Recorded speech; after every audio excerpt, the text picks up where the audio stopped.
everyone. Welcome back to the Arm Coach Podcast, episode 122. I'm Kristine, and today we're getting into something that nobody in the fitness world wants to talk about because it has nothing to do with sets, reps, or protein grams. We're talking about what happens at the end of your day, that transition, that weird in between space when work is technically over, but your brain hasn't gotten the memo yet. Because here's what I know about the women in this community: you're not skipping workouts because you're lazy. You're not eating an entire sleeve of crackers at 9 p.m. because you have no willpower. You're doing those things because your brain is desperately searching for a way to shift gears. And nobody ever taught you how to actually do that. So instead, you reach for something: a glass of wine, a handful of chips, the couch, and reality shows. Anything to signal to your nervous system that the day is done. And I get it. I really, really get it. Let me paint a picture. It's 5:30 p.m., or maybe for you it's 7 p.m. after the kids are in bed. The day has been a lot. You've been performing, solving problems, managing everybody else's feelings, answering emails, making decisions. And somewhere in the middle of all of that, your workout never happened. Now you're standing in your kitchen or sitting in your car or staring at your phone, and there's this feeling you can't quite name.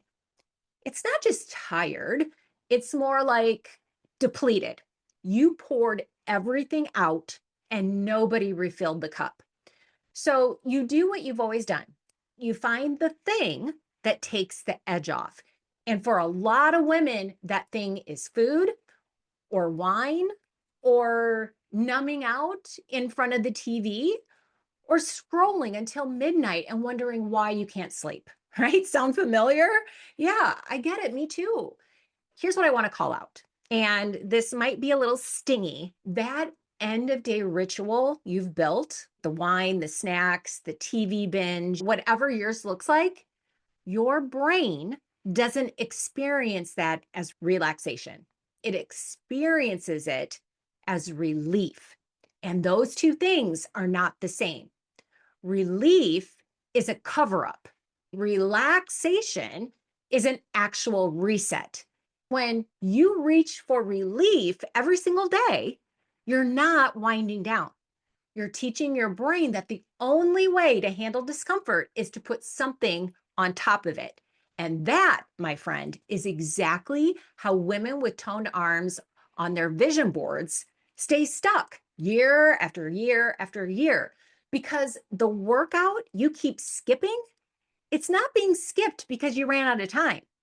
It's being skipped because by the time that window opens up, you've already emotionally checked out. And a checked out woman does not put on her sneakers. So the truth that changed everything for me, and stay with me because this is the think, feel, act cycle in action. Your feelings are not created by your circumstances. They're created by your thoughts about your circumstances. I know it sounds like a bumper sticker, but stay with me. If feelings came from what happened to us, every single person who had a hard day would feel the exact same way. But they don't, because it's not the hard day that creates the stress. It's what you're thinking about that hard day. And here's why that matters so much for women who want to build consistent habits around their fitness. If your feelings are driven by external circumstances, you are completely powerless. You have to wait for the day to get easier, for the kids to get older, for work to calm down, for life to cooperate. But if your feelings are driven by your thoughts, now you have something to work with. Now you're in the driver's seat. So let's make this real. I want you to think about the last time you skipped a workout, or the last time that you ate past the point of fullness at night, or the last time you poured that second glass that you didn't really want, right? What were you actually feeling in that moment? Not what you think you should feel. What were you actually feeling? I want you to get specific. Was it lonely? Was it stressed, bored, overwhelmed, frustrated, invisible? Most women I work with say something like, no, I just felt off. And that vague, unnamed feeling is exactly where the habit hides. Because when you can't name what you're feeling, you can't find the thought creating it. And when you can't find the thought, you can't change the pattern. The habit of reaching for food or wine or the couch at the end of the day isn't a discipline problem. It's an unprocessed emotion problem. And no amount of willpower fixes an unprocessed emotion. I promised you a story, and I meant it. There was a period in my life when I was a single mom. And listen, single parenting is a whole thing that people who haven't done it can't quite fully understand. You are on constantly from the moment those beautiful kids wake up until the moment they finally go to sleep. You are their everything, their snacks, their homework help, their emotional regulation, their taxi service, their whole world. And when they go to bed and the house gets quiet, and for me, that quiet, it was one of the loneliest feelings I have ever experienced in my life.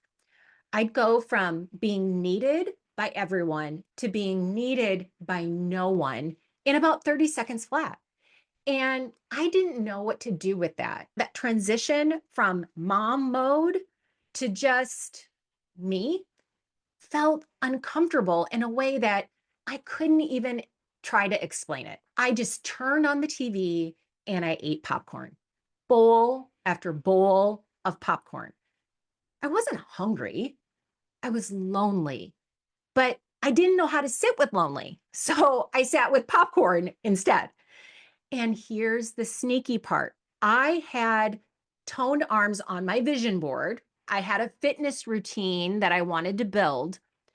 But by 8:30, when the kids were asleep and that window technically existed, I had already emotionally left the building.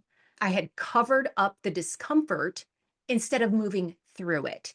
And a woman who has covered up her discomfort doesn't then go do something hard like lift weights. She eats the popcorn and watches another episode.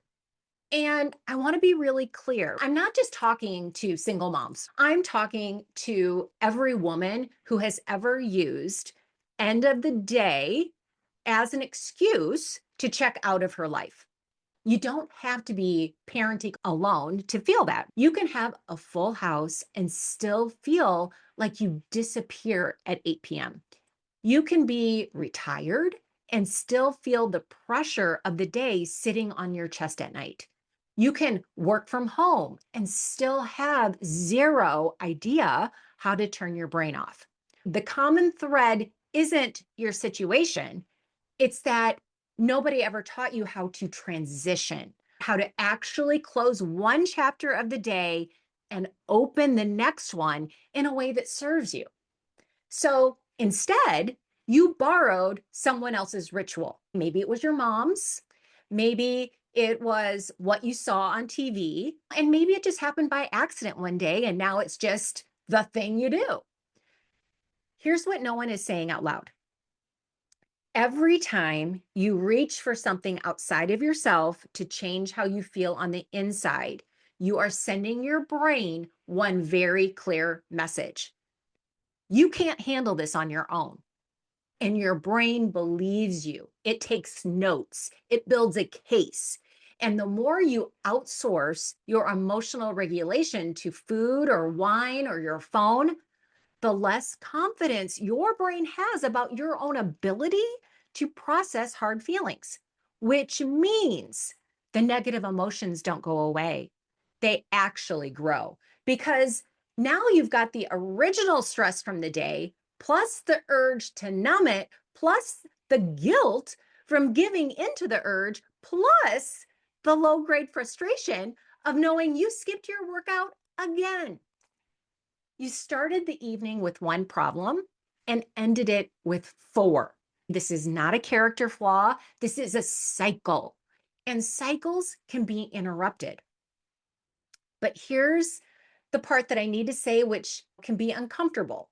You cannot interrupt a cycle by avoiding it. You have to feel the feeling first. When I stopped eating the popcorn, you know what I had to sit with? Loneliness. Real, honest, uncomfortable loneliness. And at first, that felt terrible. My brain had very strong opinions about it. It wanted me to believe that loneliness was a problem that needed to be solved immediately, that I wasn't supposed to feel this way, that something had gone wrong. But loneliness, like all emotions, is just a vibration in your body. It has a beginning and a middle and an end. And when you stop running from it and just let it be there, something kind of remarkable happens. It passes, not because you fixed it, but because you stopped making it mean something terrible about you. And on the other side of that discomfort, there was a version of me who could actually choose what she wanted to do with her evening. Not a version running on autopilot, not a version just trying to get through it, a version who was actually present and in charge. That is the woman who builds toned arms, not the one with the perfect workout plan, the one who can feel something hard and still follow through. So here's what this actually looks like practically, because I don't want to leave you with a concept. I want to give you something you can actually use tonight. There are four things I want you to try as you build a real transition ritual. And notice I said build, not find, not discover, build, because this is something that you create on purpose. So the first thing, pause and name it. Before you open the pantry, before you pour the glass, before you collapse on the couch, stop for 60 seconds and ask yourself, what am I feeling right now? Not what should I be feeling? What am I actually feeling? Stressed, lonely, defeated, bored, name it out loud if you have to. The brain can't begin to process an emotion it hasn't been allowed to acknowledge. The second thing, look back before you check out. What did you actually do today? Not what you failed to do. What did you do? Because I promise you, your brain is already logging every undone and giving zero credit to everything accomplished. So spend 2 minutes doing the opposite, right? Your brain needs permission to acknowledge that you showed up, even if it was imperfectly. The third thing, decide how you want to feel next. Before you move into the next part of your evening, ask yourself, who am I stepping into right now? Is it the woman who relaxes intentionally? The woman who moves her body even for 12 minutes? The woman who sits down to a meal that actually nourishes her? You get to decide, but you have to decide. Otherwise, the habit decides for you. The fourth thing, create a physical transition. My thing was walking around the block, even when I had zero motivation, even when it was cold, when it was 5 minutes. The walk was never about fitness. It was about giving my brain a bridge from one state to the next. Your transition might be different. A few minutes of stretching, brewing a cup of tea, stepping outside for fresh air. It doesn't have to be dramatic. It just has to be intentional. And there's one more thing I need to say about this because it ties directly to why you're here. Building toned arms over 50 is not primarily a physical challenge. I know that sounds wild coming from the arm coach, but I mean it. The physical part is actually the easy part. Lift the weights, eat the protein, move the body, your arms will respond. They will. The hard part is the evening. The hard part is the transition. The hard part is the moment when the day has wrung you out and you're standing with a fork in the road between the woman you've been and the woman you're becoming. Because toned arms for women over 50 are not built in the gym. They're built in those tiny moments. The moment you pause instead of reaching, the moment you name the feeling instead of feeding it, the moment you take the walk instead of the whine. Those moments, repeated time over time, are what build a naturally toned woman. And so I want to be real with you guys. Some of you are going to listen to this and think, that sounds great, Kristine, but you don't know how tired I am. And you're right. I don't know your specific tired, but I know what tired looks like when it's being used as a reason not to change. And I know what tired looks like when it's just honest information about how a woman is feeling. Tired is not a stop sign.